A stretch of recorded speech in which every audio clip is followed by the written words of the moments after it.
देख रहे हैं स्टेट लाइव। मैं हूं माधवी पांडे आपके साथ। शुरुआत करते हैं झारखंड से। इस वक्त की बड़ी खबर हमारे पास। हेमंत सोरेन ने गुरुवार को चौथी बार झारखंड के मुख्यमंत्री के तौर पर शपथ ली। शपथ ग्रहण समारोह का आयोजन रांची में मोरहाबादी मैदान में किया गया। राज्यपाल संतोष कुमार गंगवार ने हेमंत सोरेन को झारखंड के 14वें सीएम के रूप में पद और गोपनीयता की शपथ दिलाई।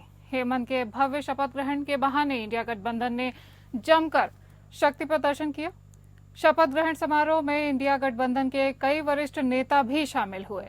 इसके अलावा कई राज्यों के सीएम भी कार्यक्रम के साक्षी बने। इस कार्यक्रम में कांग्रेस अध्यक्ष मल्लिकार्जुन खड़गे, राहुल गांधी, पश्चिम बंगाल की मुख्यमंत्री ममता बनर्जी, आम आदमी पार्टी के राष्ट्रीय संयोजक अरविंद केजरीवाल, पंजाब के मुख्यमंत्री भगवंत मान, सपा प्रमुख अखिलेश यादव, राजद के नेता तेजस्वी यादव समेत कई बड़े नेता शामिल हुए। शपथ ग्रहण से पहले हेमंत सोरेन ने एक्स पोस्ट के जरिए इशारों में बीजेपी पर हमला भी किया। हेमंत ने लिखा है कि एकता हमारा सबसे बड़ा हथियार है। हमें न विभाजित किया जा सकता है, न चुप कराया जा सकता है। केंद्र सरकार पर हमला करते हुए सोरेन ने यह भी कहा कि जब भी वे हमें चुप कराने की कोशिश करते हैं तो क्रांति और तेज हो जाती है, क्योंकि हम झारखंडी हैं और झारखंडी झुकते नहीं हैं। इस दौरान रांची में अखिलेश यादव ने कहा कि भले ही इंडिया गठबंधन महाराष्ट्र में चूक गया, लेकिन आगे पूरी ताकत से जुटेंगे। इंडिया गठबंधन और मजबूत होगा। बता दें कि हेमंत सोरेन के नेतृत्व में इंडिया गठबंधन ने झारखंड विधानसभा चुनाव में शानदार प्रदर्शन करते हुए 81 विधानसभा सीट में से 56 सीट जीतकर सत्ता बरकरार रखी, जबकि एनडीए महज 24 सीट पर ही सिमट गई।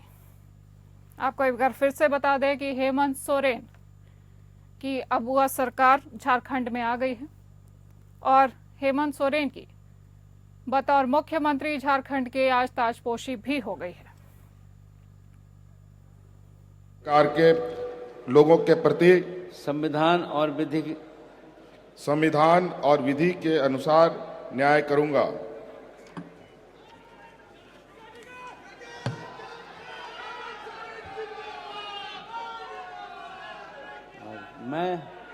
मैं अपना नाम हेमंत सोरेन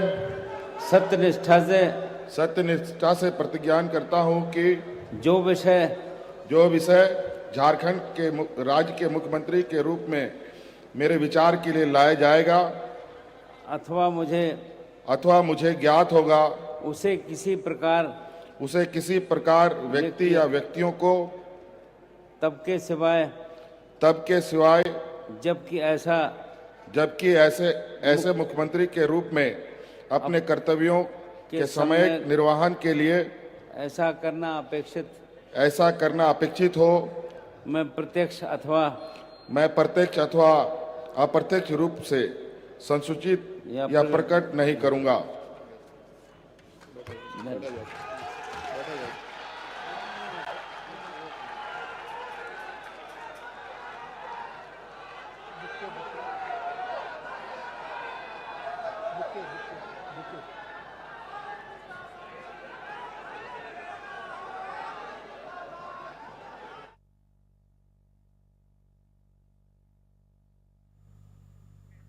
बोकारो जनरल अस्पताल में अनुबंध पर स्वास्थ्य कर्मियों के हो रहे साक्षात्कार का गुरुवार को विस्थापितों ने विरोध करते हुए जमकर हंगामा किया। सेल प्रबंधन ने नई दिल्ली की कंपनी से अनुबंध पर स्वास्थ्य कर्मियों को बहाल करने का करार किया था। इसी को लेकर गुरुवार को बोकारो के सेक्टर 4 स्थित एक निजी होटल में कंपनी के द्वारा अभ्यर्थियों से साक्षात्कार लिया जा रहा था। इसी दौरान विस्थापित नेता मौके पर पहुंचे और 75% स्थानीय बेरोजगारों को नियोजन देने की मांग को लेकर हंगामा करते हुए कागजात को फाड़ते हुए हंगामा शुरू कर दिया। इस हंगामे को देखते हुए साक्षात्कार को रोक दिया गया, लेकिन दिल्ली के कंपनी के किसी अधिकारी ने इस पर कोई भी बात करने से इनकार कर दिया है। जानकारी के मुताबिक सेल प्रबंधन ने बोकारो जनरल अस्पताल में nursing sister, lab technician, radiology technician, ट्रेशर सहित अन्य पदों में 150 स्वास्थ्य कर्मियों की बहाली का जिम्मा messrs T&M counselling private limited company को दिया था। कंपनी के द्वारा दिए गए विज्ञापन के तहत दिल्ली, रांची, हजारीबाग, धनबाद सहित अन्य जिलों से अभ्यर्थी यहां साक्षात्कार देने पहुंचे थे। वहीं हंगामे के बाद साक्षात्कार को अनिश्चितकाल के लिए स्थगित कर दिया गया है। अभ्यर्थियों का कहना है कि हम लोगों की कोई गलती नहीं है, ठंड के मौसम में इतनी दूर से हम लोग आए हैं, ऐसे में अब साक्षात्कार होगा या हमारे लिए चिंता का विषय है। वहीं इस साक्षात्कार का विरोध कर रहे विस्थापित नेता रघुनाथ महतो ने कहा कि राज्य सरकार के संकल्प के मुताबिक 75% स्थानीय बेरोजगार लोगों को नियोजन देना है। ऐसे में अगर हमारे जिले में प्रशिक्षित अभ्यर्थी नहीं मिलेंगे तो बाहर से लेने का काम किया जाएगा, नहीं तो हम लोग लगातार इसका विरोध करेंगे, क्योंकि यह पहला अधिकार स्थानीय बेरोजगार और विस्थापितों का है।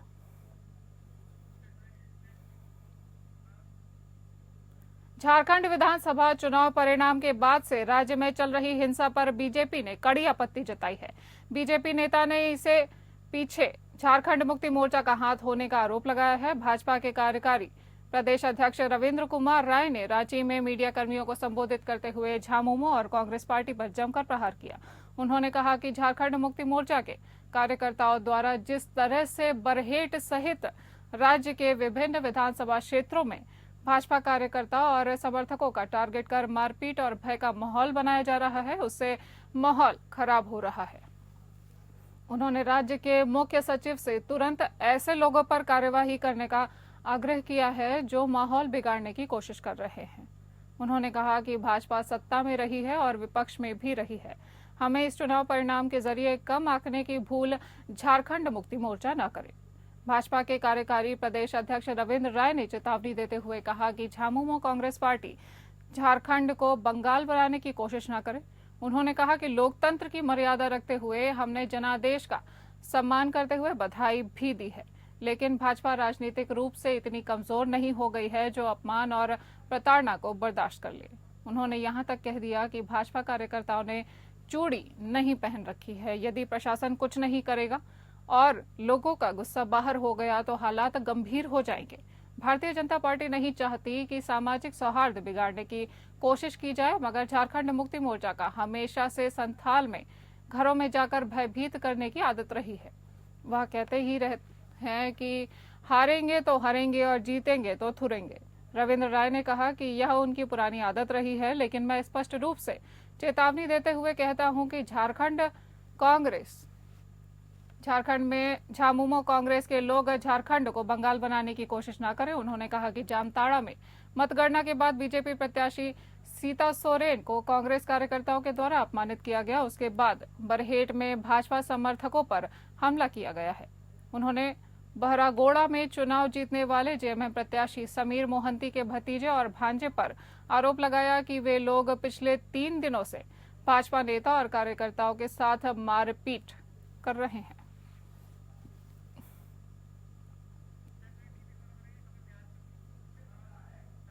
रुक करते हैं बिहार का। बिहार विधानसभा में सीट अरेंजमेंट के हिसाब से विधायकों के नहीं बैठने पर गुरुवार को राष्ट्रीय जनता दल ने जमकर हंगामा किया। आरजेडी विधायक आलोक मेहता ने विधानसभा अध्यक्ष नंदकिशोर यादव से सवाल पूछा था कि जहां विधायकों का सीटिंग अरेंजमेंट है वहां क्यों नहीं बैठ रहे हैं, साथ ही उन बागी विधायकों पर क्या कार्यवाही हो रही है। इस पर स्पीकर ने जो जवाब दिया उससे पार्टी के नेता संतुष्ट नहीं हुए और वेल में जाकर हंगामा करने लगे। इसी बीच भाई वीरेंद्र उठकर मुख्यमंत्री की सीट के पास पहुंच गए, जिस पर स्पीकर ने उन्हें कार्यवाही की चेतावनी दी है। विधानसभा परिसर में पत्रकारों से बातचीत करते हुए नेता प्रतिपक्ष तेजस्वी यादव ने कहा कि सीटिंग अरेंजमेंट में 3 सत्र से आरजेडी के बागी विधायक मंत्रियों की सीट पर बैठ रहे हैं। नियमानुसार आज भी वो आरजेडी के एमएलए हैं। उन्होंने हमारे साथ बैठना चाहिए था, लेकिन ऐसा नहीं हो रहा है। उन्होंने कहा कि सदन नियम कायदा कानून से चलता है, जबकि सीट सबकी अलॉट है, कोई भी कैसे कहीं भी जाकर बैठ सकता है। जब हमने कार्यवाही के लिए लिखित रूप से बोला है तब भी आरजेडी के उन विधायकों पर कार्यवाही क्यों नहीं हो रही है, ये समझ नहीं आ रहा है। हम एक बार फिर से विधानसभा अध्यक्ष से बागी विधायकों पर कार्यवाही की मांग करते हैं। तेजस्वी यादव ने कहा कि हमने स्पीकर को उन बागी विधायकों पर कार्यवाही करने के लिए पत्र भी लिखा है, लेकिन इसके बावजूद विधानसभा अध्यक्ष एक्शन नहीं ले रहे हैं। उन्होंने कहा कि आज भी हमने स्पीकर से मुलाकात कर पूछा, लेकिन उन्होंने स्पष्ट जवाब नहीं दिया। हालांकि नेता प्रतिपक्ष ने कहा कि हम लोग आज भी विधानसभा अध्यक्ष पर विश्वास करते हैं। हमें उम्मीद है कि वह नियम से ही सदन को चलाएंगे।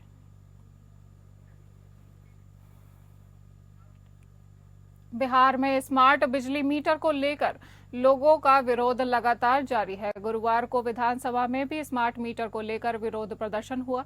विधानसभा के शीतकालीन सत्र के चौथे दिन सदन की गतिविधियां शुरू होने के पूर्व विपक्षी दल अलग अलग मुद्दों पर प्रदर्शन करते दिखे।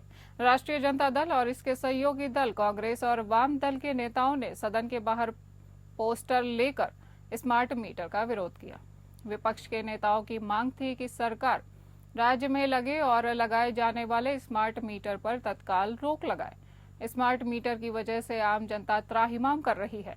नेताओं ने मांग की है कि सरकार तत्काल स्मार्ट मीटर लगाने पर रोक लगाए और पुरानी व्यवस्था बहाल करे। यदि सरकार ऐसा नहीं करती है तो सदन से लेकर सड़क तक स्मार्ट मीटर के खिलाफ आंदोलन किया जाएगा।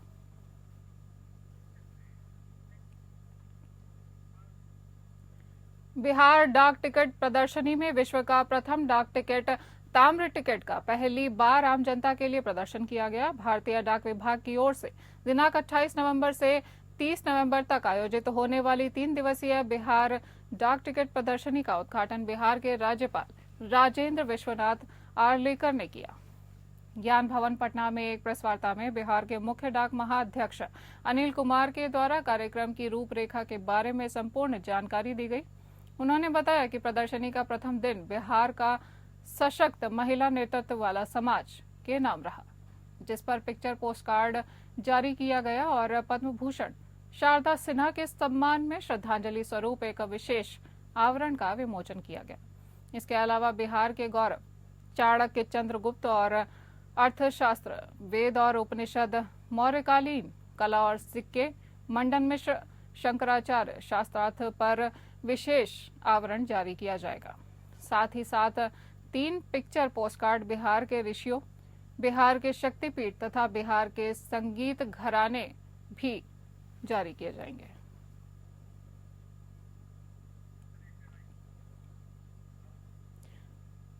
बिहार के समस्तीपुर के रहने वाले वैभव सूर्यवंशी 13 साल की उम्र में आईपीएल 2025 मेगा ऑक्शन में इतिहास रच चुके हैं।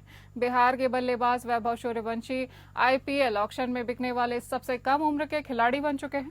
राजस्थान रॉयल्स और दिल्ली कैपिटल्स के बीच इस खिलाड़ी को खरीदने की जंग हुई। आखिर में सूर्यवंशी को राजस्थान रॉयल्स ने 1.10 करोड़ रुपए की बोली के साथ अपनी टीम में शामिल कर लिया है। वैभव 13 साल के हैं। वह इंडिया अंडर 19 टीम में खेल चुके हैं। अब वह आईपीएल ऑक्शन में शामिल होने वाले सबसे युवा खिलाड़ी बन चुके हैं। 30 लाख के बेस प्राइस के साथ ऑक्शन में उतरे इस युवा स्टार के लिए पहली बोली दिल्ली कैपिटल्स ने लगाई। उनके लिए दिल्ली कैपिटल्स ने 1 करोड़ रुपए तक की बोली लगाई, लेकिन अंत में राजस्थान ने बाजी मारी। समस्तीपुर के रहने वाले सूर्यवंशी मैदान पर अपनी असाधारण उपलब्धियों से पहले ही इतिहास रच चुके हैं।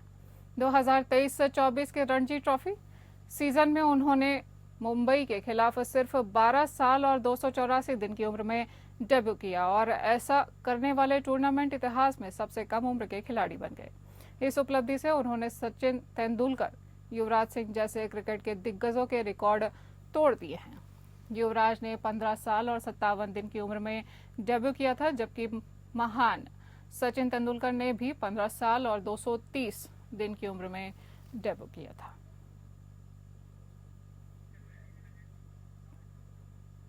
भागलपुर के सदर अस्पताल सीएस कार्यालय के सामने आशा कार्यकर्ताओं ने जमकर विरोध प्रदर्शन किया है। बता दें कि सरकार के निर्देशानुसार आशा कार्यकर्ताओं द्वारा किए गए प्रमुख काम में टीकाकरण, प्रसव, परिवार नियोजन आदि उसे बखूबी निभाई जा रही हैं।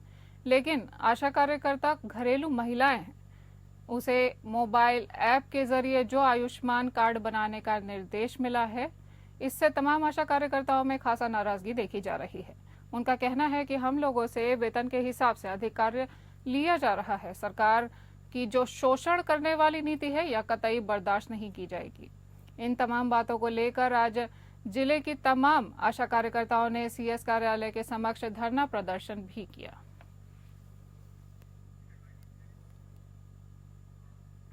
नवगाछिया पुलिस जिला अंतर्गत खरीक थाना से 200 मीटर की दूरी पर खरीक बाजार में सचिन ज्वेलर्स एंड सन्स की डायमंड, गोल्ड और सिल्वर के थोक और खुदरा ज्वेलरी के दुकान में नकाबपोश हथियारबंद आधा दर्जन से अधिक अपराधियों ने ज्वेलरी की दुकान के पीछे का ग्रिल व शटर तोड़कर दुकान से तकरीबन 2 से 3 करोड़ से अधिक राशि की ज्वेलरी चोरी की है। सभी अपराधी आभूषणों को लेकर छत के ऊपर गए, आभूषणों का डिब्बा छत के ऊपर फेंक सारा आभूषण लेकर छत की दीवार फांद कर फरार हो गए। अपराधियों की सारी करतूत सीसीटीवी कैमरे में कैद हो गई है। बाहर के लोगों की घटना की भनक तक नहीं लग सकी। अपराधियों को दुकान की भौगोलिक स्थिति की पूरी जानकारी थी। चोरी की गई आभूषणों की कीमत 3 करोड़ से अधिक बताई जा रही है। खरीक बाजार के व्यवसायियों ने कहा, पुलिस रात्रि में गश्त नहीं करती है, अपराधी खुलेआम चोरी और लूट की घटना को अंजाम दे रहे हैं।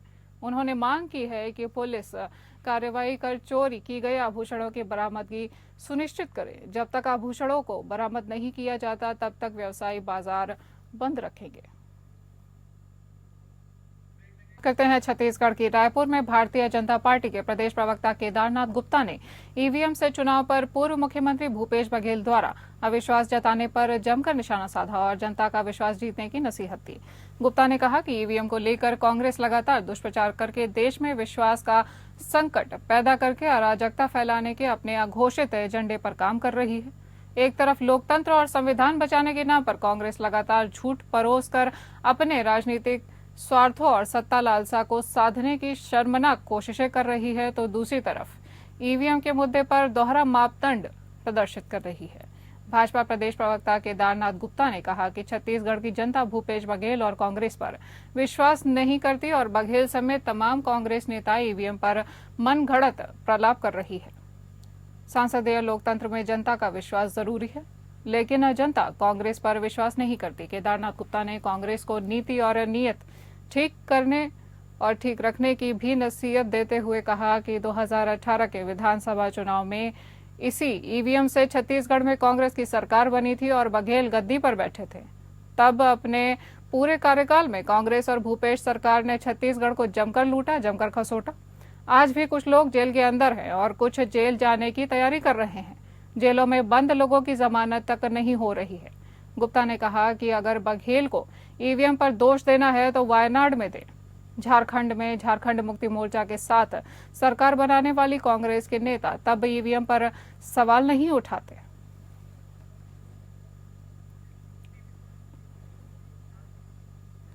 कसडोल नगर के पारस नगर सेक्टर से रेस्क्यू किए गए नर बाघ की दहाड़ अब गुरु घासीदास तामोर पिंगला टाइगर रिजर्व में गूंजेगी। वन विभाग के अधिकारियों द्वारा रेस्क्यू किए गए इस बाघ को सुरक्षित तरीके से गुरु घासीदास तामोर पिंगला टाइगर रिजर्व के कोर क्षेत्र में छोड़ दिया गया है। गुरु घासीदास तामोर पिंगला छत्तीसगढ़ का नया टाइगर रिजर्व है। बलौदा बाजार वन मंडल के कसडौल तहसील में बीते 8 माह से बारन वापारा वन क्षेत्र में विचरण कर रहे एक नर बाघ के कसडोल तहसील के ग्राम कोट पहुंच जाने की सूचना वन विभाग को मिली थी। वन विभाग का अमला आवश्यक रेस्क्यू सामग्री और वन्य प्राणी चिकित्सा अधिकारियों सहित मौके पर तत्काल पहुंचकर कसडोल नगर के पारस नगर सेक्टर से उस बाघ को रेस्क्यू किया गया था।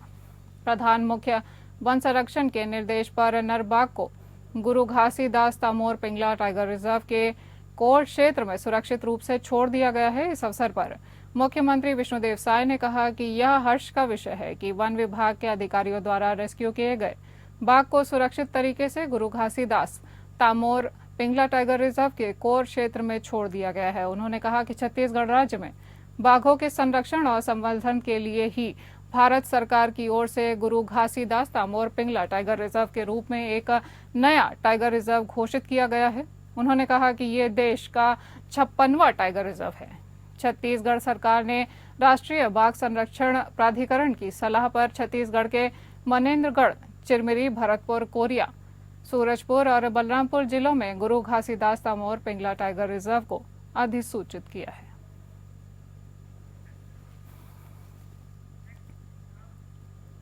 छत्तीसगढ़ में बढ़ते अपराध पर कांग्रेस सरकार पर हमलावर है। प्रदेश कांग्रेस अध्यक्ष दीपक बैज ने कहा कि प्रदेश में महिलाएं सुरक्षित नहीं हैं। दीपक बैज ने कहा कि राजधानी में एक बार फिर गैंगरेप हो गया है। पिछले 3 दिन से रायपुर में रोज दुराचार की घटनाएं सामने आ रही हैं। मनेन्द्रगढ़ में 3 शिक्षकों, एक वनकर्मी ने नाबालिग छात्रा के साथ गैंगरेप की घिनौनी घटना को अंजाम दिया है।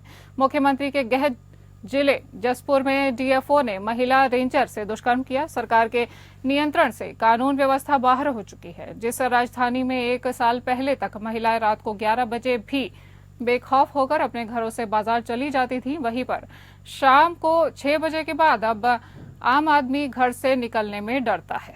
मुख्यमंत्री और गृह मंत्री के क्षेत्र में ही बेटियां सुरक्षित नहीं हैं। मुख्यमंत्री के गृह ब्लॉक में नाबालिग स्कूली छात्रा से गैंगरेप हुआ। आरोपी अब तक फरार है। कोरबा में स्कूल छात्रा से 5 लोगों ने दुष्कर्म किए। प्रदेश कांग्रेस अध्यक्ष दीपक बैज ने कहा कि रायपुर शहर में नवंबर माह में अभी तक 23 से अधिक हत्याएं हुई हैं। प्रदेश का हर नागरिक डरा हुआ है। महिलाएं असुरक्षित हैं। बलात्कार, सामूहिक बलात्कार की घटनाएं बढ़ गई हैं। प्रदेश कांग्रेस अध्यक्ष दीपक बैज ने कहा कि यह सारी घटनाएं बताती हैं कि भाजपा के राज में अराजकता फैली हुई है। सरकार चलाने वाले कानून व्यवस्था को नहीं संभाल पा रहे हैं। सरकार की विफलता की जवाबदेही मुख्यमंत्री की है। मुख्यमंत्री का नियंत्रण सरकार पर नहीं है। सरकार बेपटरी हो चुकी है। आधा दर्जन एसपी और कलेक्टर, दर्जनों वरिष्ठ पुलिस अधिकारियों को हटाने के बाद भी सरकार कानून व्यवस्था नहीं संभाल पा रही है। मुख्यमंत्री गृह मंत्री को हटाने में क्यों हिचकिचा रहे हैं? मुख्यमंत्री को ऐसा लगता है कि उनके गृह मंत्री की गलती नहीं है तो सरकार की नाकामी की जिम्मेदारी खुद लेकर तत्काल इस्तीफा दे दें।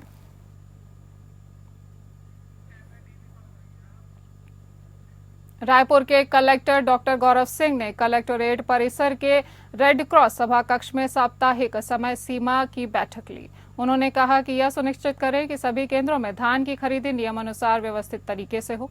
अवैध धान भंडारण, अवैध धान परिवहन करने वाले पर नजर रखें और कड़ी कार्यवाही करें।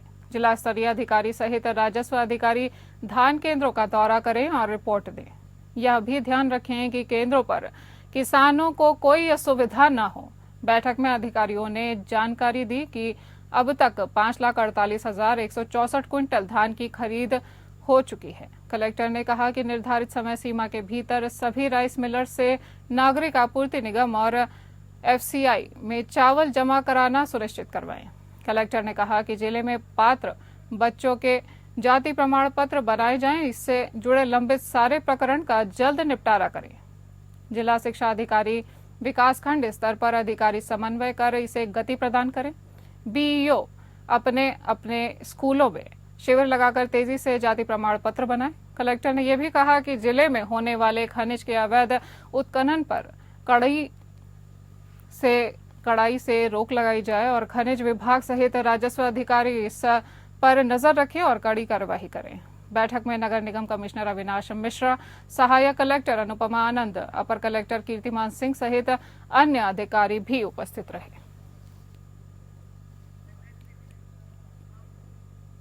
छत्तीसगढ़ के 1,70,000 क्षेत्र में फैले विशाल हसदेव वन की निरंतर कटाई के विरोध में जन जागरूकता अभियान चलाया जा रहा है। जांजगीर चांपा में हसदेव नदी का बहाव इस जिले से होकर जाता है, जिससे कई हजार गांव सिंचित होते हैं। हसदेव वन के कटने से इस नदी का कैचमेंट एरिया खत्म होगा, जिससे इससे जुड़े हुए एनीकट नहरों, जल संसाधनों में पानी नहीं पहुंच पाएगा और कृषि प्रभावित होगी। सूखापन और जमीन के भीतर पानी के घटने से आम जनता को पानी की कमी होगी। मृदा प्रदूषण बढ़ने के कारण पानी में अनचाही लवण की मात्रा बढ़ेगी, जो शरीर के लिए घातक साबित होगी। इसलिए जरूरी है कि छत्तीसगढ़ की जनता जागरूक होकर पर्यावरण की रक्षा करे।